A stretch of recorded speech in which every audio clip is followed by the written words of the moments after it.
My family and I fled from the civil war in Somalia to a refugee camp in Kenya.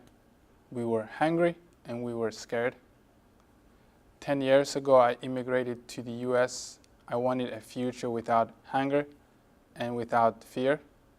My dream transformed. Instead of a dream to escape becoming a child soldier, I now dream of becoming a peace soldier. War Without Genocide is making this a reality. I work on human rights through advocacy for the International Criminal Court to prevent and prosecute conflict. I want a world where children won't have to be child soldiers. War Without Genocide is bringing me closer to my dreams. After I graduated from college, I taught English in Thailand and South Korea for 2 years. I'm a Korean adoptee, so it was very special for me to be back in Asia. But I was also witness to many human rights violations in Asia, and I decided that I needed to go to law school to make a difference, and especially to make a difference in a part of the world that's so important to me. As a Benjamin B. Friends Fellow at World Without Genocide, I do research and I give talks about minority groups in Burma who are being persecuted because of their ethnicity and their religion. I hope to travel to Burma next year as a part of our human rights education initiative with a law school there.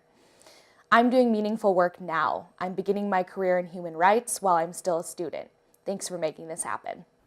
Every summer, I spend a week with my favorite people doing what we love most. We aren't at summer camp or at the beach. We're at a law school learning about genocide.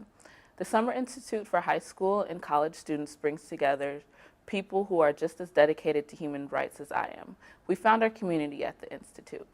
We spend our time reading about human rights abuses, educating others in our schools, and advocating with World Without Genocide for important issues.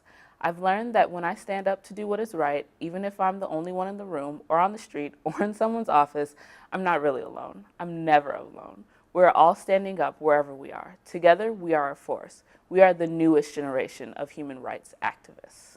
Last summer, I studied abroad with World Without Genocide in Israel. It was my first trip to the Middle East, and I was so excited to be there. Just after I arrived, war broke out. On the third day of a 5-week trip, air raid sirens went off, and I was living in a war zone. Up until then, my interest in human rights was largely intellectual.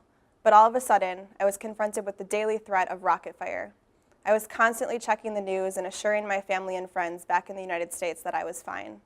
This experience gave new meaning to my interest in human rights. It became very personal. As a Friends Fellow at World Without Genocide, I've worked to protect human rights for everyone. As a law student, this work has been the most meaningful and fulfilling part of my legal education. Now that I'm graduating, I'm ready to get to work and eager to build a better world where human rights are protected everywhere. I've been involved with World Without Genocide since my very first day of law school. It has completely transformed my life. I saw what was possible when I traveled on the study trip to New York and Washington, D.C., and met people who work in human rights all over the world. I learned the power of my own voice when I wrote an article for the Minnesota State Bar Association's Law Journal about the deadly violence in the Congo. I knew I could make a difference when I drafted a state bill to address this violence. I felt the urgency for action when I was with World Without Genocide in Burma, teaching human rights to Buddhist monks. Thanks to you, my life has been changed, and I'm ready for what comes next.